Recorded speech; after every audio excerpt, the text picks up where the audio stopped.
Karina baby, good morning. Today is October the 1st, and from our year full of stories, we have There's a Shark in Our Pond.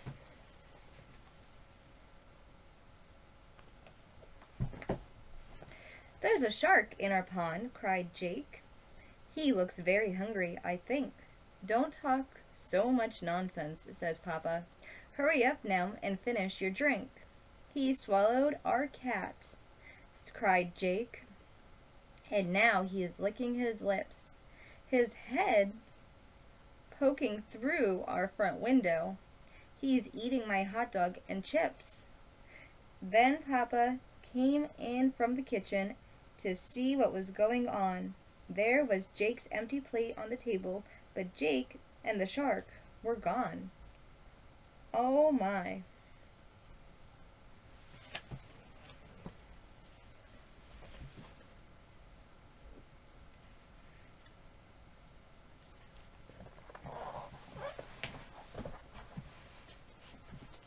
Alright, Karina baby, our next story is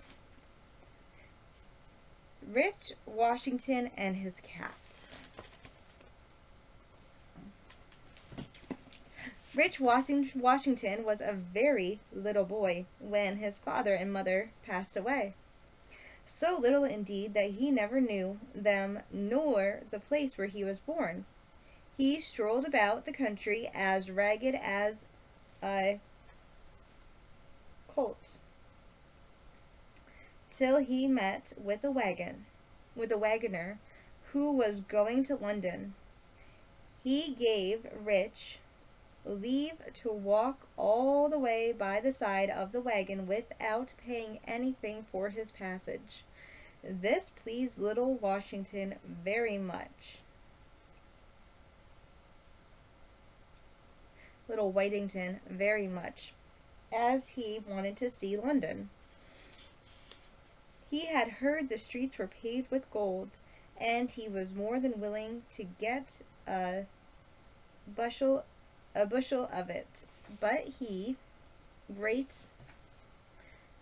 was his disappointment, poor boy, when he saw the streets covered with mud instead of gold, and found himself in a strange place without a friend, without food, and without money. Though the wagoner had the charity to let him walk by the side of the wagon for nothing, he parted hastily from Rich when they came to town, and the poor boy was in a short time so cold and so hungry that he wished himself in the good kitchen and by a warm fire in the country. In his distress, he asked charity of several people, and one of them, with a sneer, bade him go to work for an idle rogue. That I will, said Whittington, with all my heart. I will work for you if you will let me. The man who thought this scavered of impatience, though the poor lad intended only to show his readiness to work, gave him such a blow with a stick that he cut his head so the blood ran down. In this situation, and fainting from want of food, he lay down at the door of Mr. Fitzwarren, a merchant, where the cook saw him. Being an ill-natured woman, she ordered him to go about his business, or she declared she would scold him at this moment. Mr. Fitzwarren came from the exchange and began also to scold the poor boy, bidding him to work. Whittington answered that he should be glad to work if anybody would employ him, and he would be able to do. He would be able if he could get some food, for he had eaten nothing for 3 days, and he was a poor country boy who knew nobody. He then endeavored to get up, but he was so weak he fell down again, which arose such compassion in the merchant that he ordered the servants to take Rich in and give him meat and drink, and let him help the cook to do any work she had to give him. People are often too apt to reproach beggars for being idle, but give themselves no concern to find them work or to consider whether they are able to do it, which is not true charity. Whittington would have been happy in this wealthy family had he not been bumped about by the cross cook, who was always roasting or boasting or bashing, and when the grill was idle, she employed her hands upon poor Whittington. At last, Miss Alice, his master's daughter, was informed of this and took compassion on the boy, and made the servants treat him kindly. Besides the crossness of the cook, whose name was Cicely, Whittington had another difficulty to overcome before he could be happy. There was, by order of his master, a lumpy bed placed for him in a garret. But rats and mice often ran over the poor boy's nose, and disturbed him in his sleep. After some time, however, a gentleman who came to his master's house gave Whittington a penny for brushing his shoes. This he put into his pocket, and the next day, seeing a woman in the street with a cat under her arm, he ran up to ask the price of it.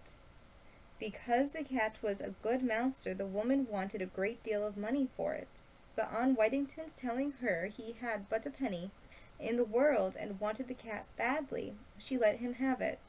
Whittington concealed his cat in the garret, for fear she would be eaten by his enemy the cook. Puss soon killed or frightened away the rats and mice, so the poor lad could now sleep as soundly as a top.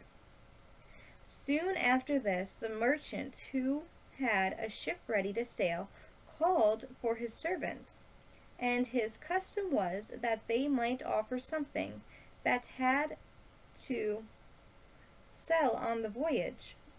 Whatever they sent was to pay neither freight nor custom, for he thought justly that God Almighty would bless him the more for his readiness to let the poor partake of his fortune. All the servants appeared except poor Whittington, who had nothing, neither money nor goods, to try his luck. But his good friend Miss Alice, thinking his poverty kept him away, ordered him to be called. So then offered to lay down something for him, but the merchant said that would not do, it must be something of his own. Upon which Whittington said he had nothing in the world but a cat, which he had bought for a penny, that was given to him. Fetch the cat, boy, said the merchant, and send her along. Whittington brought poor puss and delivered her to the captain with tears in his eyes, for he said he should now be disturbed by the rats and mice as much as ever. All the company laughed at this, but Miss Alice, who pitied the boy and gave him some coins to buy another cat. While Miss Puss was being tossed by the billows at sea, poor Whittington was being severely beaten at home by his tyrannical mistress the cook, who used Rich cruelly and made such mockery of him for sending his cat to sea that at last the unhappy boy determined to run away from his place, and having packed up the few things he had, he set out very early in the morning of Halloween. He traveled as far as Chapside, and there sat down on a stone to consider what course he should take. While he was thus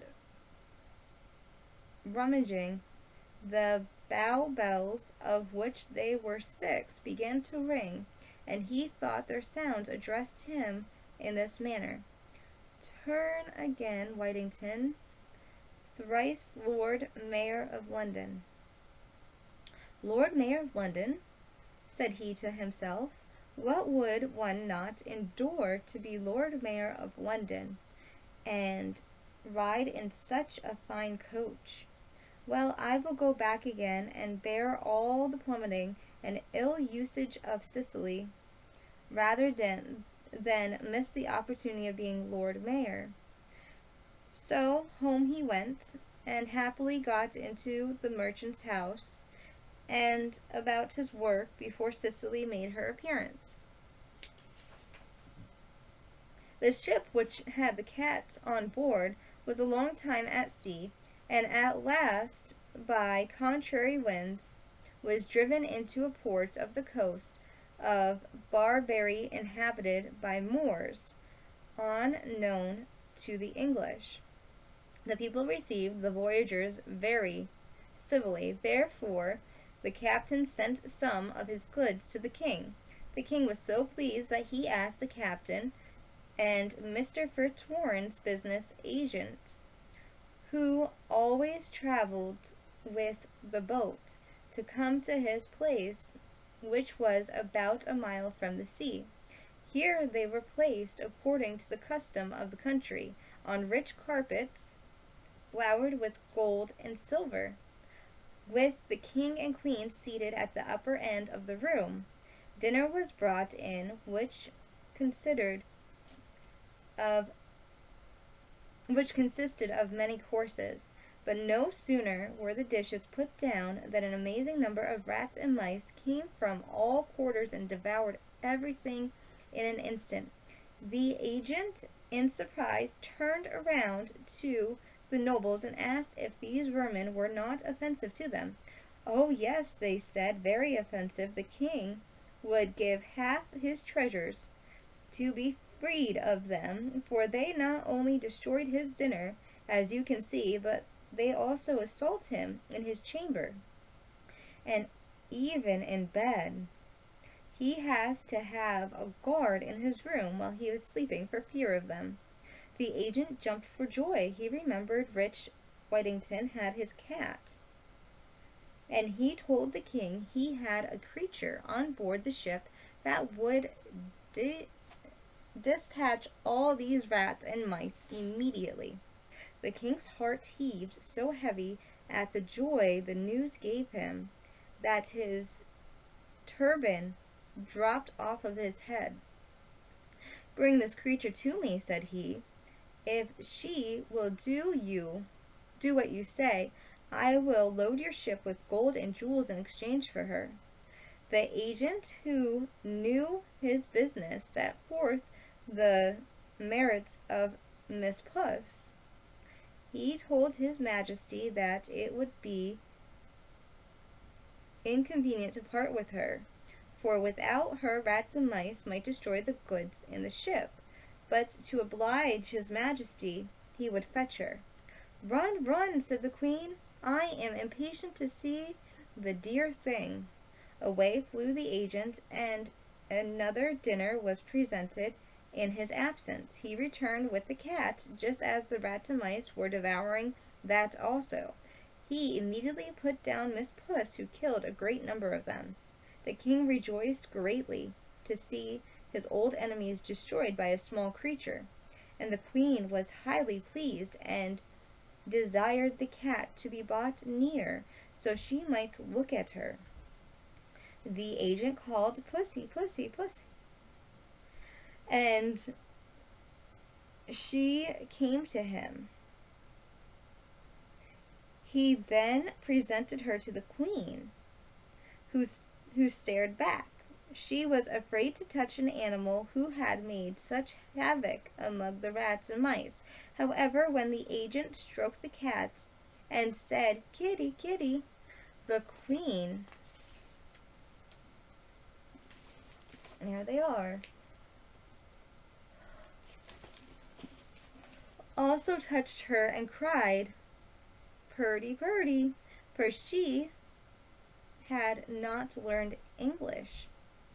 He then put the cat down on the queen's lap, where purring, she played with her Majesty's hand, and then sang herself to sleep. The king, having seen the exploits of Miss Puss, and being informed that her kittens would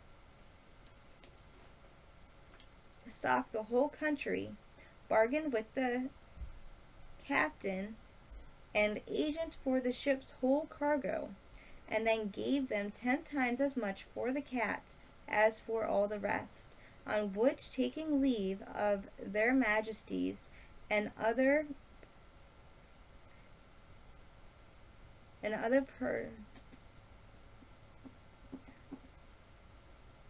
personages at court, they sailed with a fair wind for England. In London, morning had surely dawned when Mr. Fitzwarren rose to count over the cash and settled the business for that day. He had just entered the counting house. He just entered the counting house and seated himself at the desk when somebody came tap tap at the door. "Who is there?" said Mr. Fitzwarren. "A friend." "What friend comes at this unreasonable time?" "A real friend is never unreasonable," answered the caller. "I come to bring you good news of your ship's Unicorn." The merchant instantly opened the door, and who should be there but the captain and agent, with a carbon of jewels and a bill of lading, for which the merchant lifted up his eyes and thanked heaven for sending him such a precious voyage. Then they told him the adventure of the cat, and showed him the cabinet of jewels which they had brought for young rich Whittington, upon which he cried out, "Go, send him in, and tell him of his fame, and call him Mr. Whittington by name." When some of you were present told Mr. Fitzwarren these treasures was too much for such a poor boy as Whittington, he said, "God forbid that I should deprive him of his due in this his own, and he shall leave it to a penny, and he shall have it to a penny." He then sent for Mr. Whittington, who was cleaning the kitchen, and would have excused himself from going into the counting house, saying his master's room was swept, and his shoes were dirty and full of hobnails.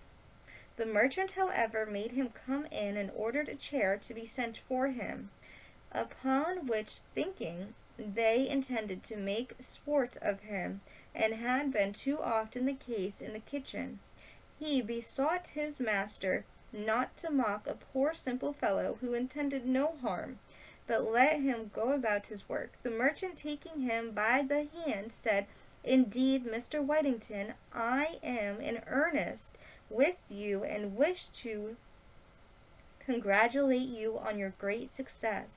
Your cat has procured you more money than I am worth in the world, and may you enjoy it long and be happy." At length, being shown the treasure, and convinced that all of it belonged to him, he fell upon his knees and thanked the Almighty for his providential care of such a poor and miserable creature.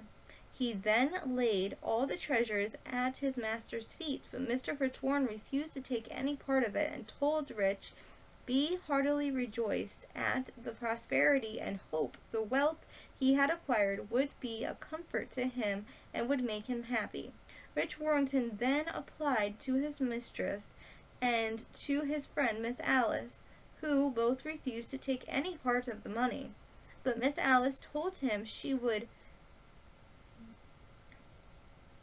was gladdened by his good success, and wished him all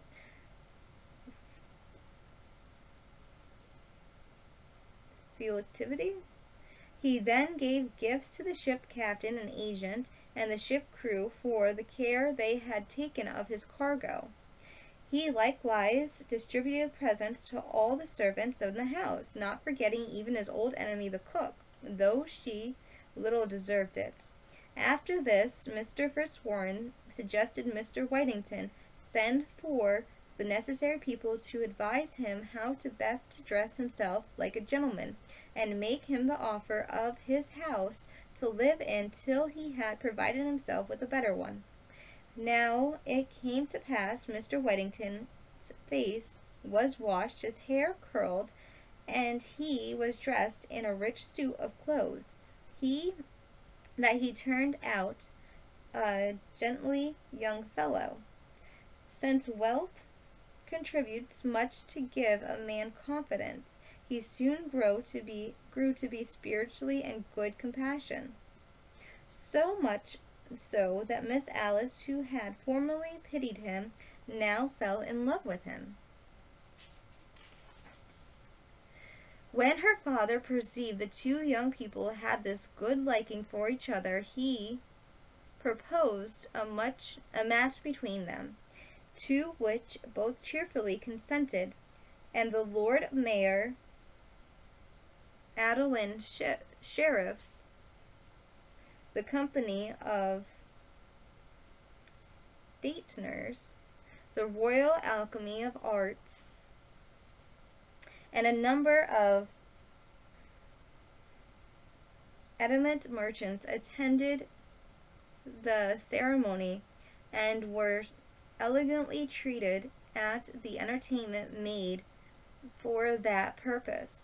History further relates that they lived very happily, had several children, and died at a fine old age. Mr. Whittington served as Sheriff of London, and as the Bowbells had told him many years before, was 3 times Lord Mayor.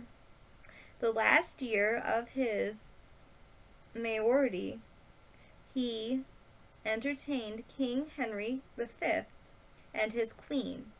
After his conquest of France, upon which occasion the king, in consideration of Mr. Whittington's merit, said never had a king such a subject.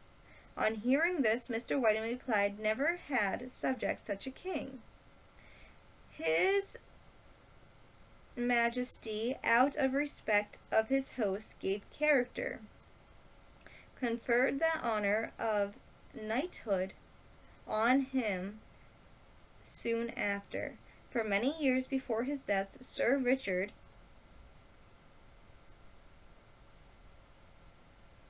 consistently fed a great number of poor civilians, and built a church at a college, to which he gave a yearly allowance for poor scholars.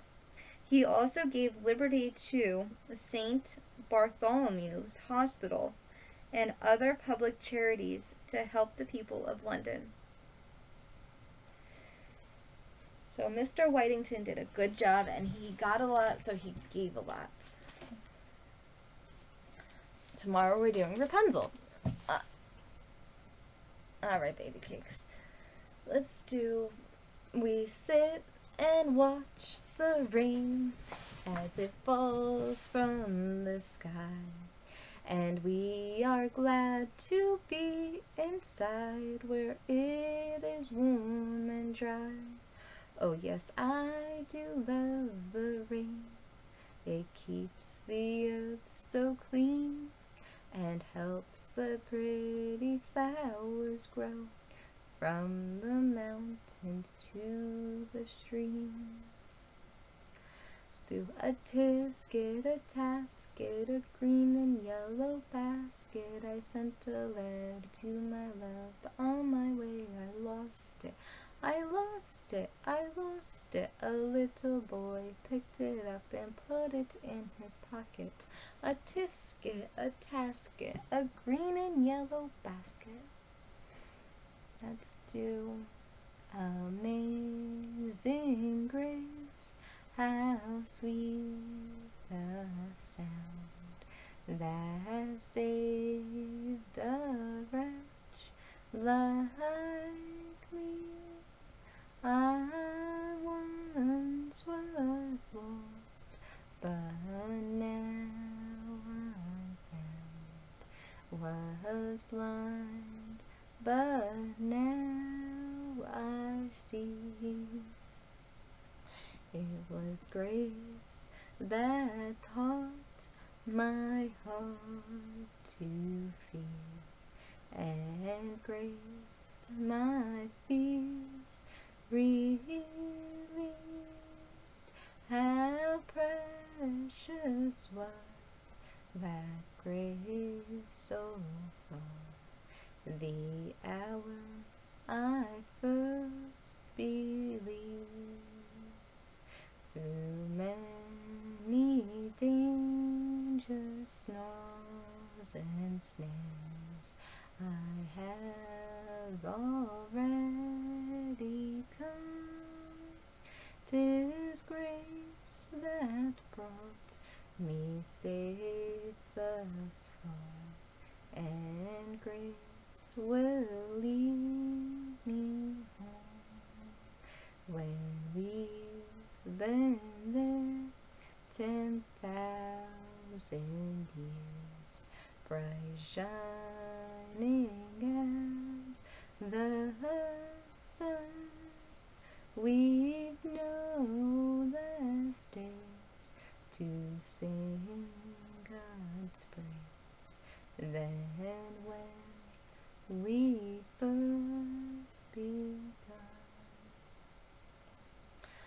Oh, say, oh, playmates, come out and play with me, and bring your dollies 3, climb up my apple tree, shout down my rain barrel, slide down my cellar door, and we'll be jolly friends forevermore, more. Oh, say, oh, playmates, I cannot go out and play with you. My dolly's got the flu, boo-hoo-hoo-hoo-hoo-hoo. I ain't got no rain barrel, I ain't got no cellar door, but we'll be jolly friends forevermore, more. Karina, baby, I love you, and I miss you, and I can't wait to see you, baby. I can't wait to see you. It's been way too long, honey. Let's do Lila Tove and good night to Lila Tove. May your dreams come true.